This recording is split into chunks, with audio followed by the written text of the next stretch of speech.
Once again, thank you so much for having me this morning and for inviting me to be with you. And thank you for that beautiful and challenging opening prayer. Jesus is indeed still crucified today, but I would like to suggest to you that there is a healing balm for those who are oppressed and brutalized, crucified to this day. Healing is possible. There is indeed a balm, and that balm is us. But before we get into that, let me tell you a little bit more about myself, a little bit more that is not necessarily in my bio, where I come from in this conversation. I grew up in Texas on the southern border with Louisiana near the Gulf Coast. At 18, I moved to Central Texas and remained in the general Central Texas area until I came to Dayton 15 years later. And when I first moved to Dayton, I encountered two basic responses to my presence. The first was some variation of the following. "Oh, I'm sure you're glad to be out of the South and into the more enlightened Midwest," as if the South has the corner of the market when it comes to racism. And there are elements of that sentiment that are true. When I was in high school, the KKK, the Klan, marched in my hometown. I think they were protesting the proposed integration of a Klan stronghold, a nearby sundown town named Divider. For those of you who are not aware, a sundown town is a place in which Black people in particular were not welcome after sundown. In some places, there were signs that said, well, it didn't say Black people, but a word, and then get out before the sun goes down, or, you shouldn't be here after dark. You are not welcome.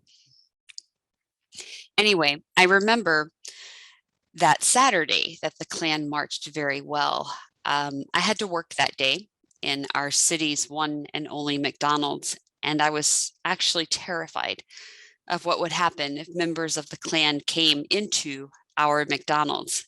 And I almost didn't go to work, but I needed the paycheck, and so that won out.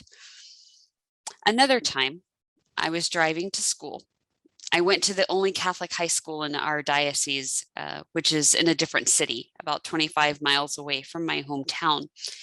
And to get to school each day, I drove through Vider, the sundown town that I mentioned before. I would drive through Vider every day. And once on my way to school, I saw 3 or 4 Klansmen, or Klanswomen maybe, white hoods, Confederate flags waving. I'm not sure if I ever knew why they were there, and I didn't really care. I just wanted to get to school and get to school safely. So it's true. Moving to the Midwest, I had not seen the white hoods of the Klan necessarily, but my time here has not been free of racism.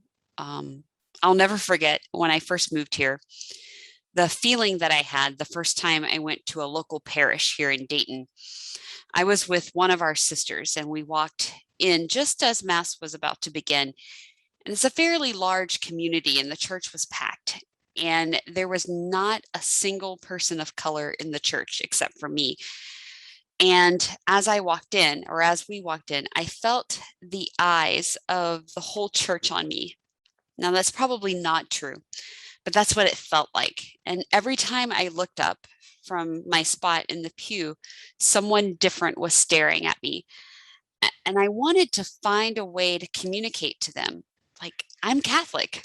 I belong here. I'm not a stranger to this faith. And yet I also wanted to disappear. I wanted the floor to swallow me whole, so that I didn't have to be in that situation. Needless to say, I didn't return to that parish for a while, not until people in the area knew who I was and got used to seeing me at Catholic things, at Catholic events. A few years ago, I was in a meeting of leaders from a local Catholic organization, a fairly large Catholic organization. And in this meeting, the president of the organization was explaining the efforts on the part of the organization to welcome diverse perspectives and more people from underrepresented populations. And I was so proud to be associated with such a bold and proactive vision and to hear it articulated in such a way. And in the course of the meeting, a well-respected religious leader spoke up, and he said, "This all sounds good, but as we increase diversity, we have to be careful not to water down our mission."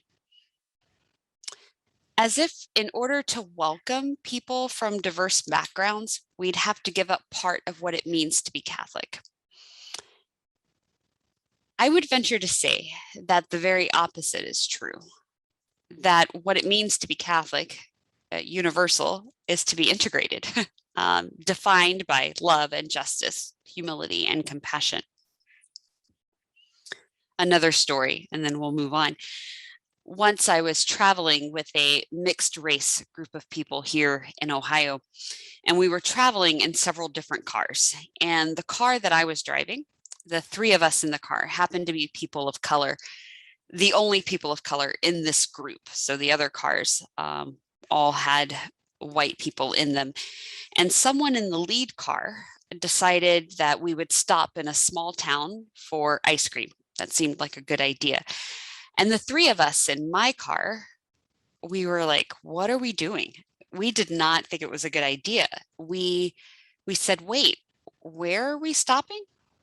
Are there even people of color in that town? Have you ever seen a Black person there?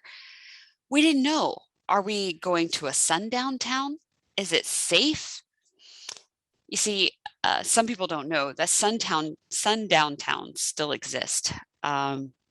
If you Google it, sundown towns by state, there's list of towns that have a history of not allowing Black people in their city, or not welcoming Black people in their city after dark. And even though those signs are gone, people still hold on to those attitudes. And so there are places where a person of color does not feel safe. Eventually, the group, when we pulled over, they convinced us to get out of the car.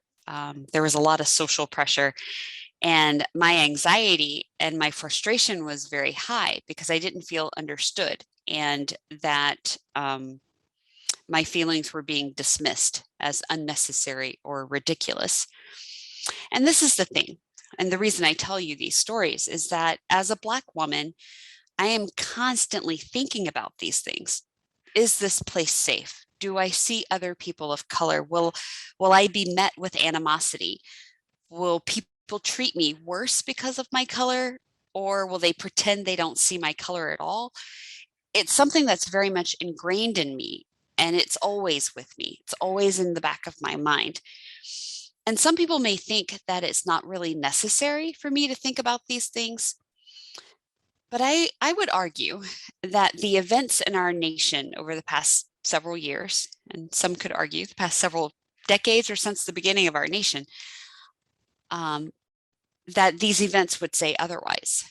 While these are examples of individual actions or microaggressions, they are indicative of something more pervasive and insidious, a web of systemic racism that's held in place by forces that many people choose not to see. And this is the context from which I come to you today. A Black Catholic woman religious living in the Midwest. I come to you with my background, my experiences, in hopes that something that I share with you or something that you consider today will be helpful to you as you seek to address the injustices of our time. In our opening prayer for today, we sang about a balm in Gilead.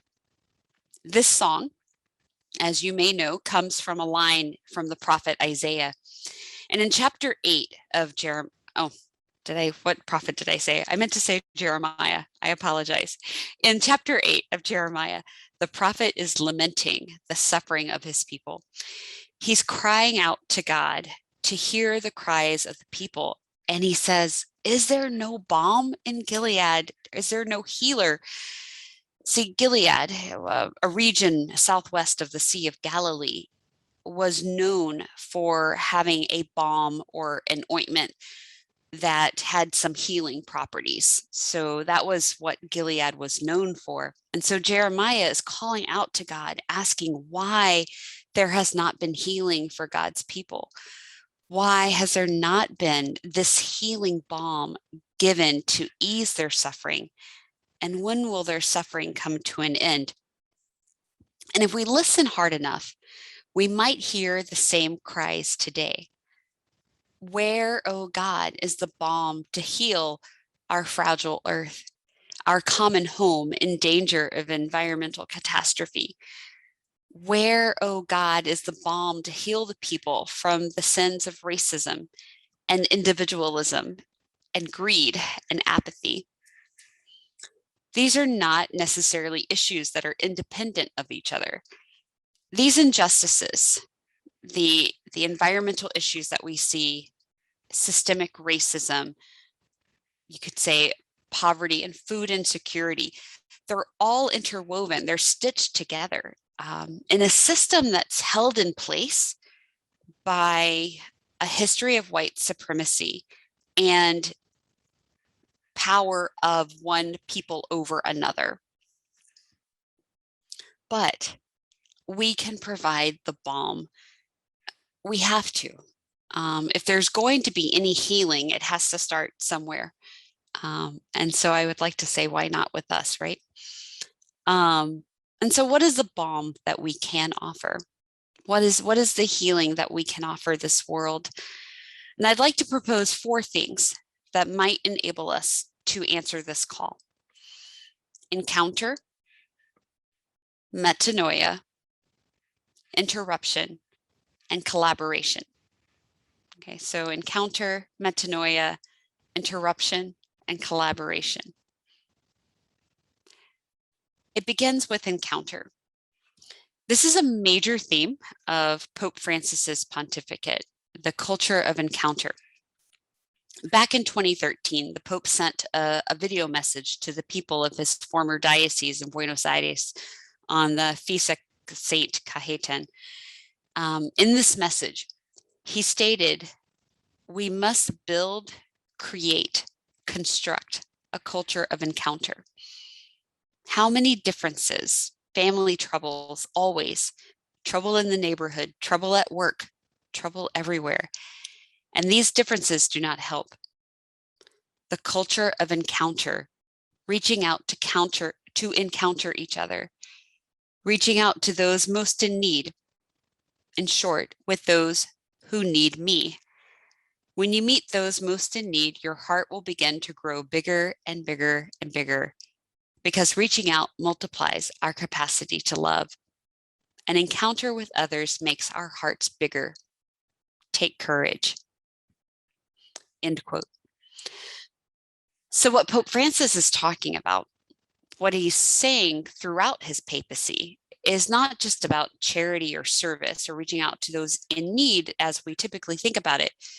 It's about building a relationship with another in such a way that both are changed.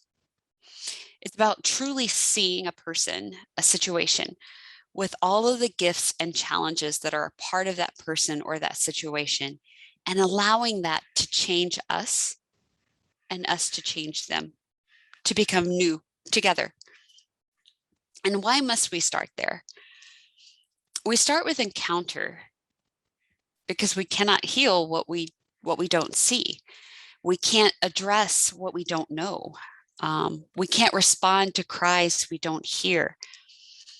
To address some of the pervasive systemic injustices like racism, we must come to know the experiences of those who are on the receiving end. And not just know on the intellectual level, but know in terms of understanding and allowing ourselves to be moved by that understanding. Several years ago, I was asked to be on a panel of Black women religious for a congregation that was celebrating, I think, their 200th anniversary of their American foundation. And the congregation of women religious had no American-born Black women. They had a few sisters from African countries, and while they are Black, the experience of immigrants from Africa is very different from the experience of Black people who are born in the United States. So anyway, they were seeking a better understanding of the role of the American Catholic Church and religious congregations in maintaining systemic racism and white supremacy. And my role as a panelist was to listen to the presentations given by Dr. Shannon D. Williams, a Black Catholic historian, and give a response from my own experience. The presentations from Dr. Williams left me almost speechless. I didn't know the stories of Black women called to religious life, but turned away from congregations. I didn't know about letters written to bishops and to others about keeping Black women out of white congregations. I didn't know that in New Orleans, members of Black members of religious congregations had their veils pulled from their head because they were thought to be unworthy of wearing the holy habit. I also didn't know that the Catholic Church had been the largest institutional enslaver of Black people. Men, women, and children held as property of the church and of religious congregations. And although I never met most of the women I heard about that day, it was an encounter. It was delving deeply into who they were and their stories in such a way that I was changed. And I began to understand how we see vestiges of this today. I can't speak to the reality of where you all are located, but here in the Midwest, we see that parishes are having to close because of the lack of priests and because of shrinking parish congregations. And so often in this process, it's the parishes that are in the Black and brown neighborhoods that are closing, while the white, wealthier suburban parishes have a lot more support. So it's no wonder, looking at all of this, the history of Black women seeking to enter religious congregations, the history of the church enslaving, what we see now here in the Midwest, at least, with parishes closing in Black and brown neighborhoods. It's no wonder that many American-born Black Catholics do not even dream of religious life. It's difficult to see yourself as welcome in a church with a history and practices such as this. So we have to encounter not just the people, but their stories and our shared history. And we must truly encounter ourselves and our own personal history and our place in all of this. So it's through these encounters with others and with ourselves that metanoia can happen. So that's the second one, metanoia. Metanoia is one of my favorite scriptural words. It signifies a turning of one's whole self in a different direction, body, mind, and soul. It's a transformation in one's thinking, in one's relationships, and consequently, one's behavior. It requires reckoning and it requires reconciliation. Each of us was born into a family, a social network, a society with what are called racial scripts. Okay, and we're going to take a moment to think about this. So take just a second, a moment, to think about your earliest memory of realizing that you have a racial identity. So try to call to mind, what was the situation and what was the conversation, your first memory of this?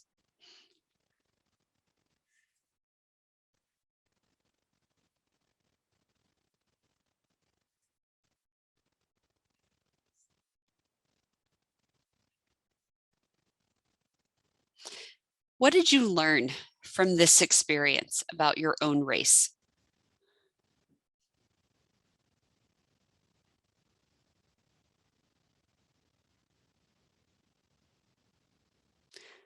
What feelings does this raise for you?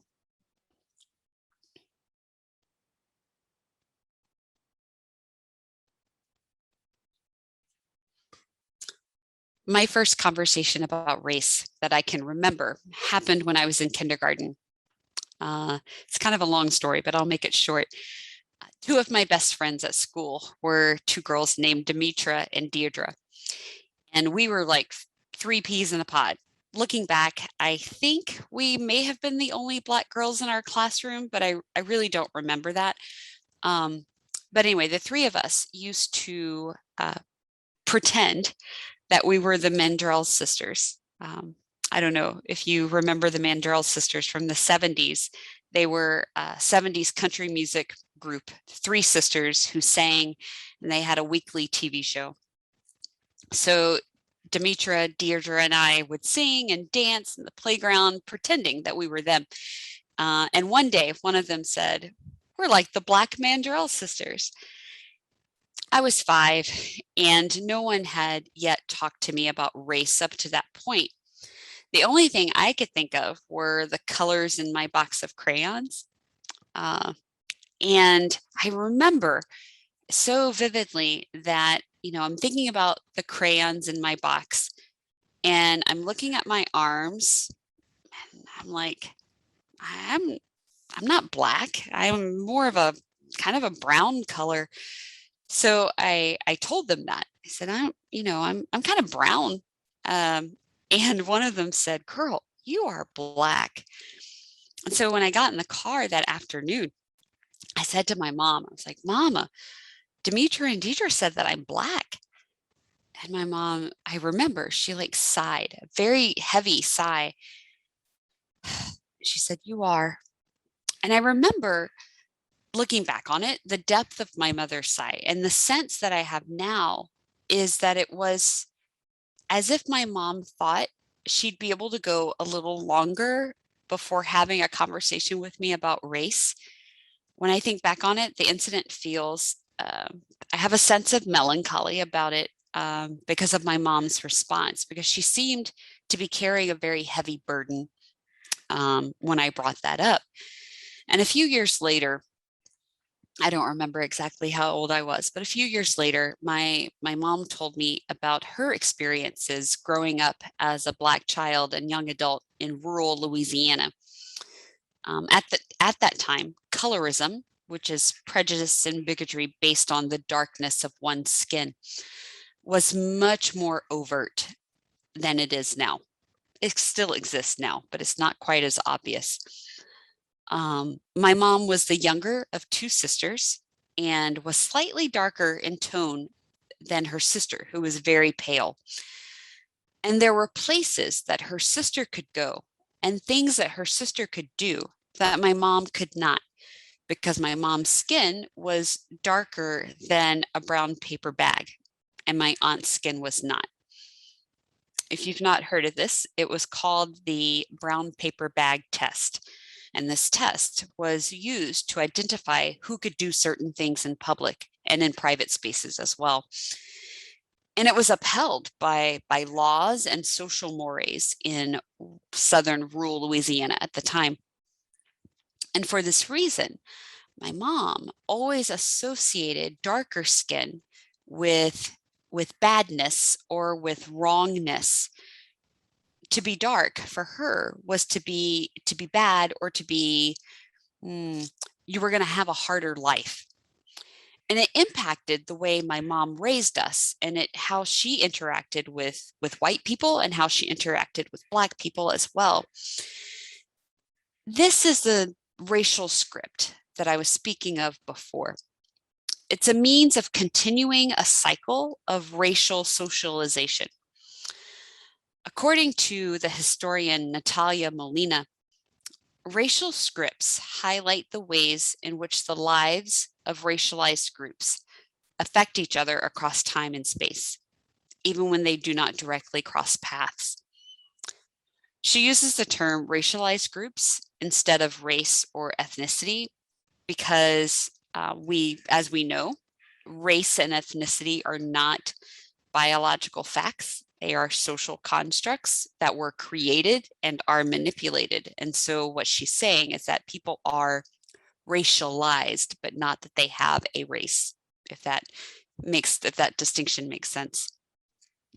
She goes on to state, quote, racial scripts operate in three main ways. First, they highlight how racialized groups are acted upon by a range of principles, from institutional actors like judges, law enforcement, or public health officials, to ordinary citizens like employers, coworkers, and neighbors. Second, while all groups are racialized, we often do not recognize this shared process, and thus we fail to see their common connections. We must also take into consideration the conditions under which racial scripts emerge: social structure, material conditions, and the historical context. And bear in mind, there's no uniform experience of racialization. It varies according to factors like national origin, immigrant status, skin color, language acquisition, and perception of foreignness. Third, and lastly, racialized groups put forth their own scripts, counterscripts, to offer alternatives or directly challenge dominant racial scripts. So another racial script might be, and this one might be one that you have seen or that you're familiar with, is the association made of bad or dangerous neighborhoods, with certain groups of people. When people think about neighborhoods that are labeled bad, there's usually an image of the people who live there. And often, not always, often those images of the people who live there are racialized. So that's another example of a racial script. So I'd like for you to take a moment to consider the racial scripts under which the people who raised you were operating. So your family, your parents or grandparents or aunts and uncles, the people who had an impact on how you were raised, what racial scripts were they operating with? So consider that for a moment.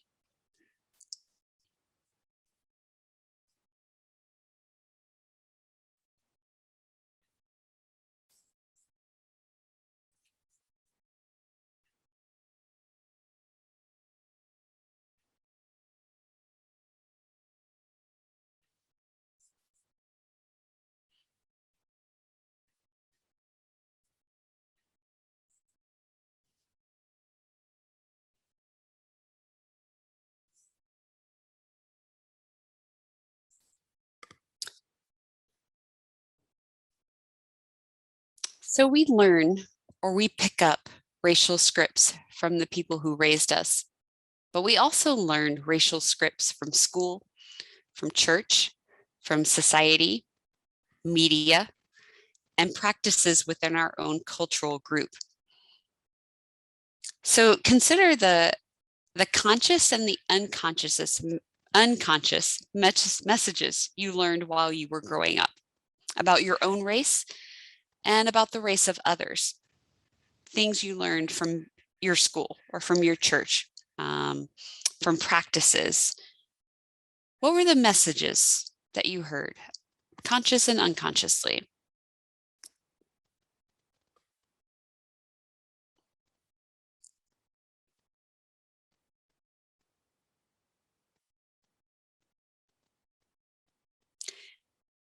These racial scripts can be like the air we breathe, unseen, except in their impact, or they can be verbally shared.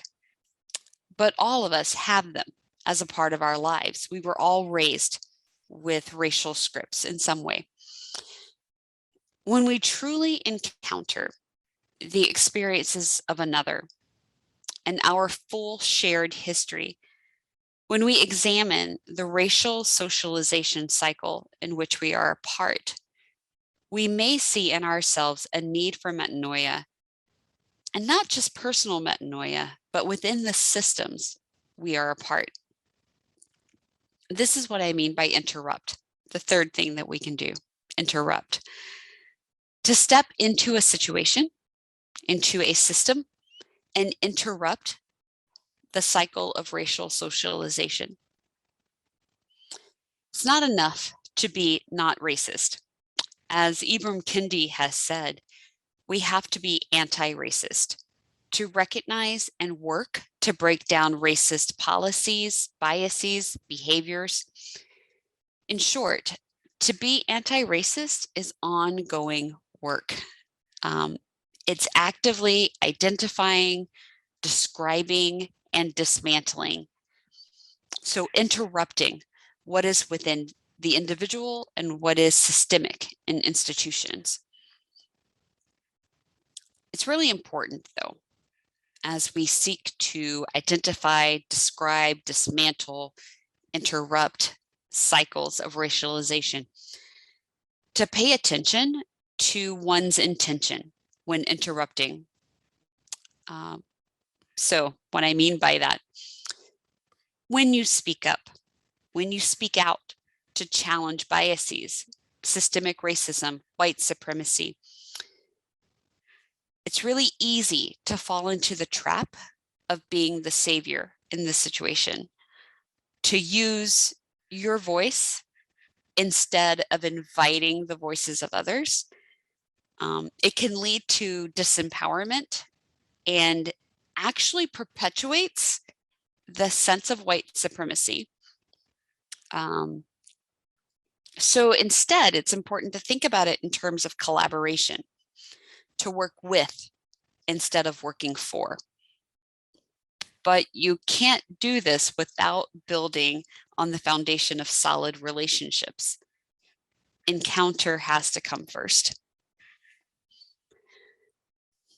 Something that I've been reflecting on a lot when it comes to collaboration is taking a look at the ministries in which religious congregations are involved, our institutions, living situations. I understand, I think, that your congregation doesn't currently own any institutions, but I imagine that you are connected to them.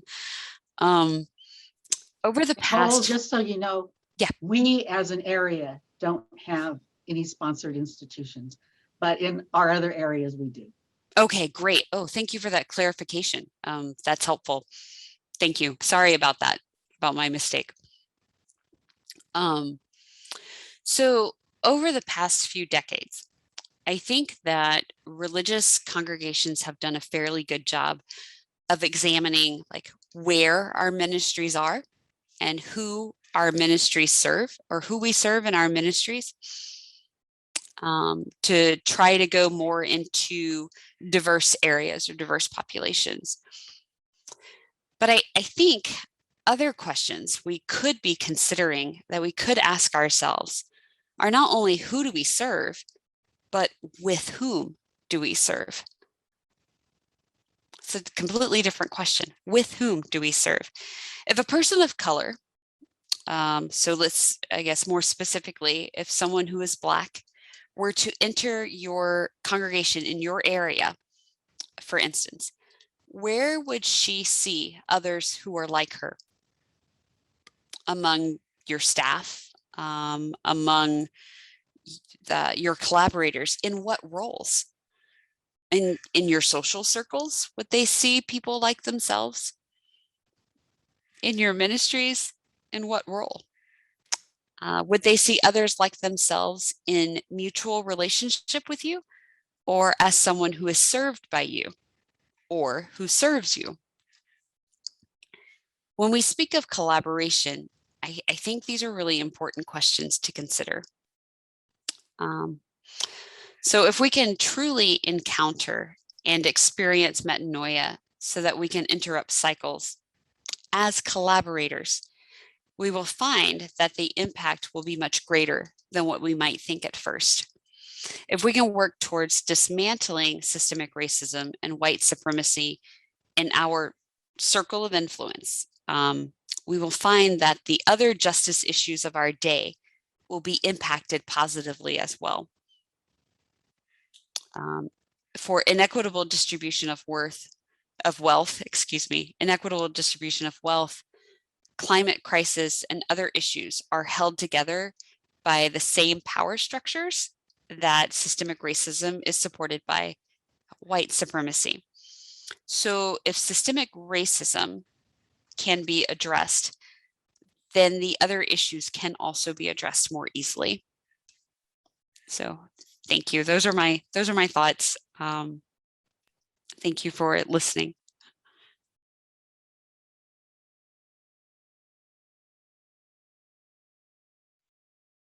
Your presentation has starkly reminded me of how blithely I, as a white person, have been able to waltz through life. How easy it has been to remain naive about some areas of life. When I read the words spoken to you, I'm sure you're happy to be out of the South and into the more enlightened Midwest. It made me cringe a little and have to admit, racism is not confined to the areas of the United States that I might think naturally harbor it. Your experience of being terrified of Klan members when going to the McDonald's where you worked.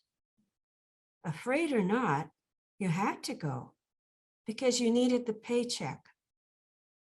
This I needed to hear because I can take for granted that because I am white, I can make choices without fear of personal harm.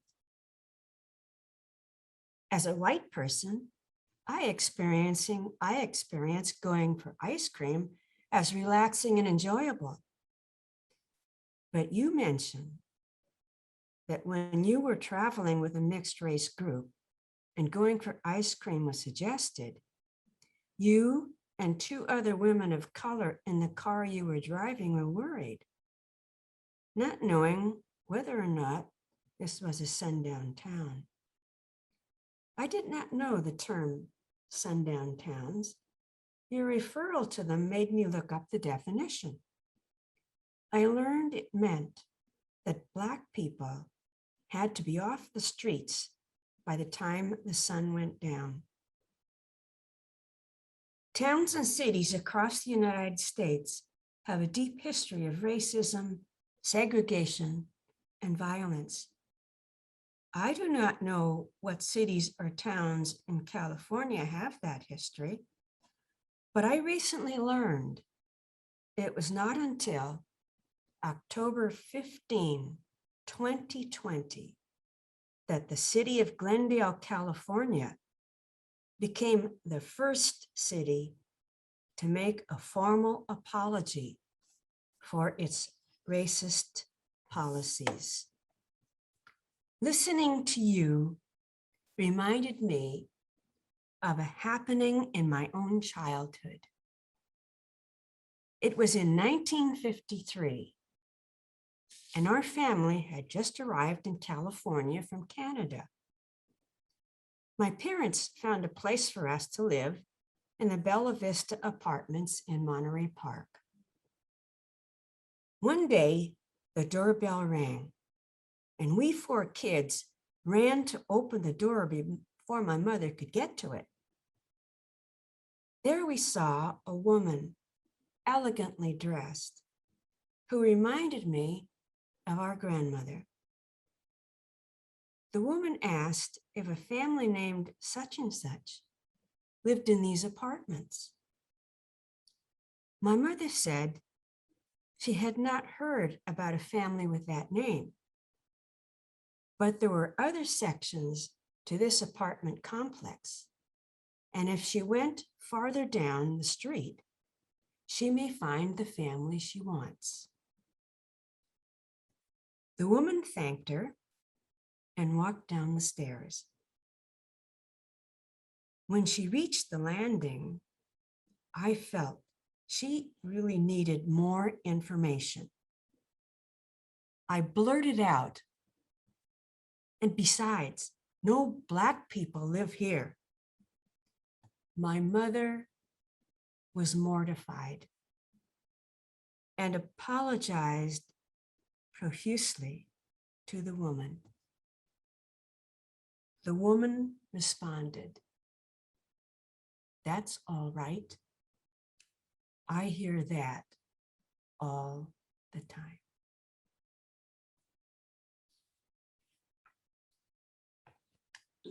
As I listened to your presentation, Nicole, memories of my experience with racism came flashing back. I think the first time that I saw anything like this in action was at the march on Washington, D.C. After Martin Luther King had been assassinated. Police in riot gear were using fire hose to shoot people down the street and beating them with clubs. I was so disturbed by this. But then later, a civil rights bill was passed, and I thought things would get better. Then came the beating of Rodney King in Watts, California.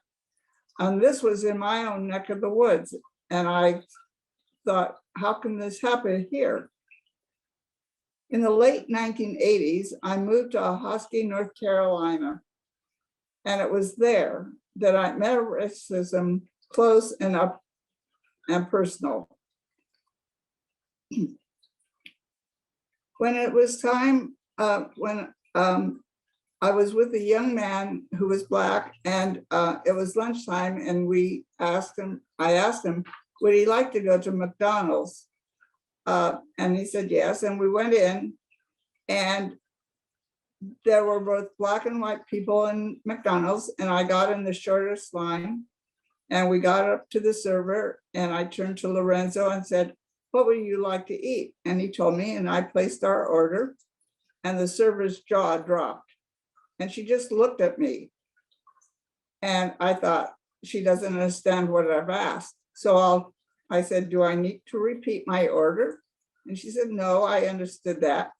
And now everyone in McDonald's was silent and looking at us. And I realized what was going on. So I said, do I need to see the manager? She said, no. So we got our order and we sat down, and everyone in McDonald's watched us eat. So when we left, Lorenzo said, we're not going to do that again, are we? And I said, no. But I was so angry. When I got home, I phoned a number of the white women in our church and asked them to help me drive the campers to McDonald's. Now this was a camp for all Black children. So off we went to McDonald's, and I asked the women to sit at table with the people that they drove. After that, I started taking some of the Black women with me to lunch at the place that's served pizza, and to McDonald's, and to any other place that was selling food. And eventually, people got used to seeing us coming there and going along. Today, as I watch the news, I feel that we aren't improving. In fact, I think it's getting worse. What was hidden is now out in the open. I think that people today who are racist are actually proud of that fact. And their behavior is in our faces all the time. We are all prejudiced about something.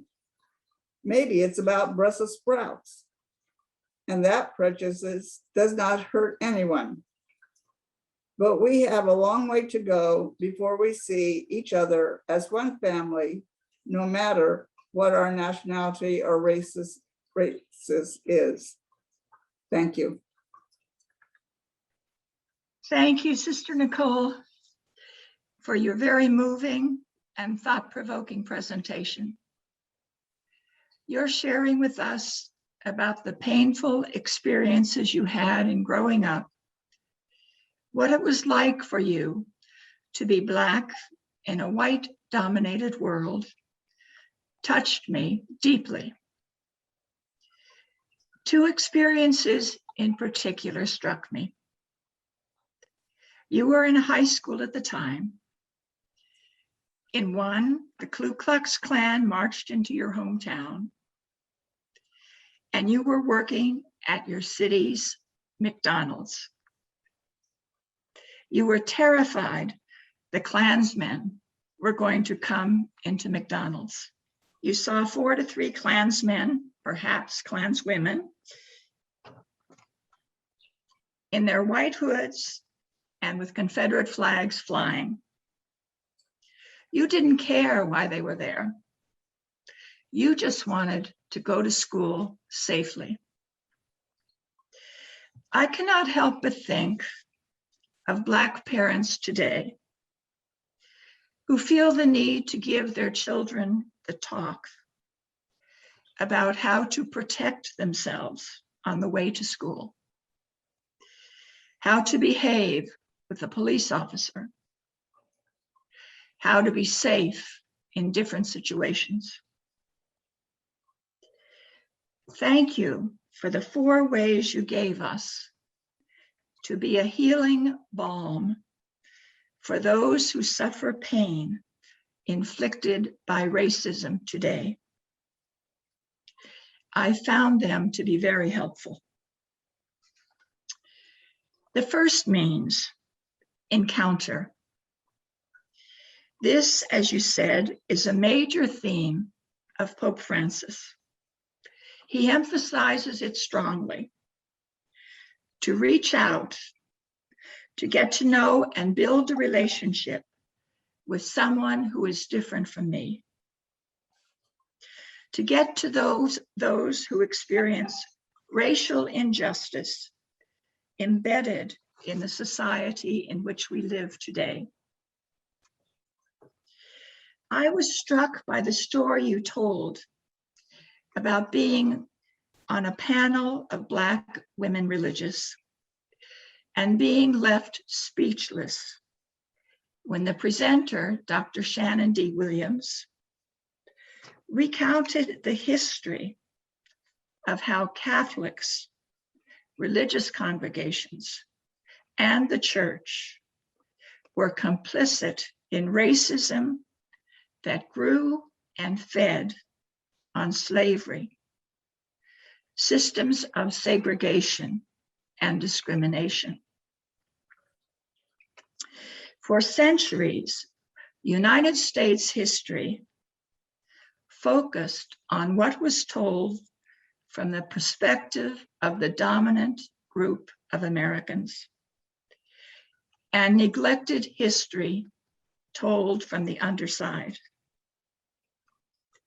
Today, there is a different narrative of United States history being told, and it is being told by different voices.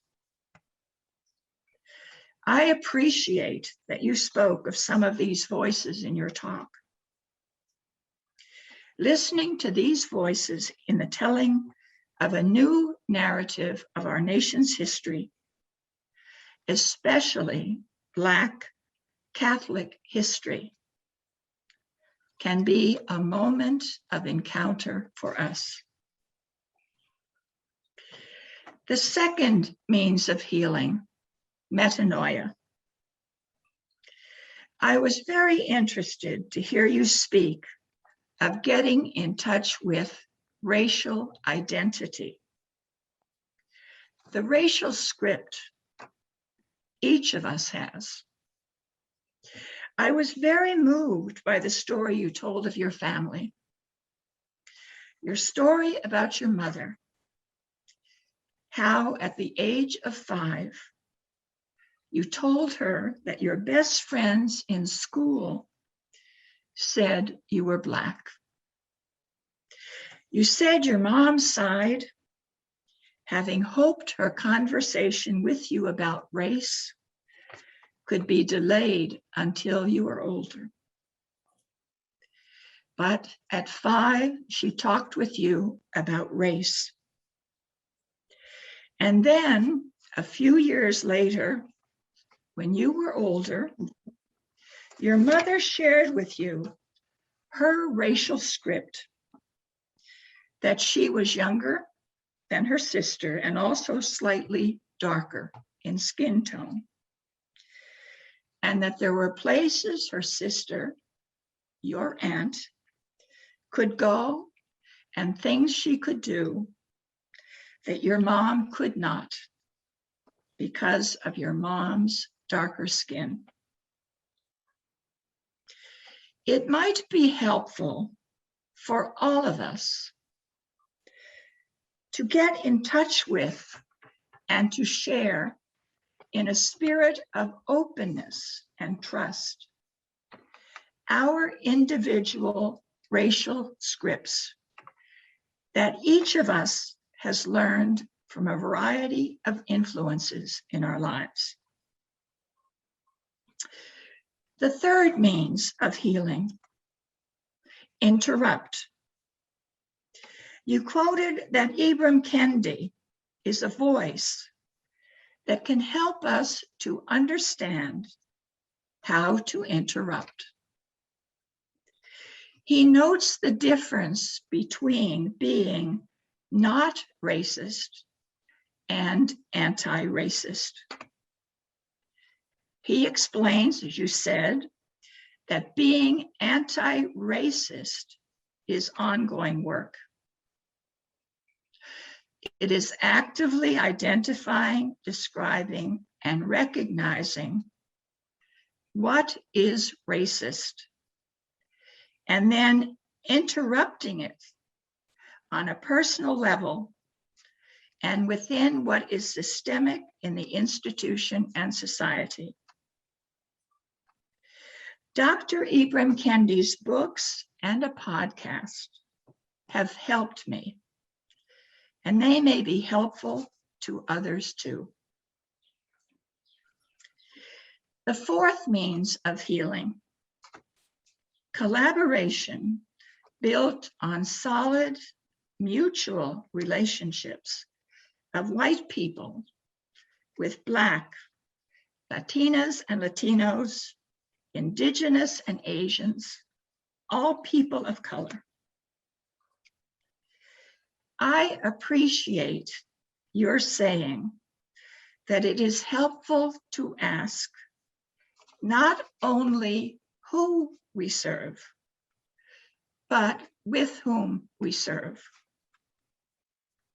Put in another way, we may want to check our prepositions, noting the difference between to, for, and with, and recognizing that working with and being with can be healing and mutually life-giving for everyone. Thank you again, Sister Nicole, for your excellent and very challenging presentation.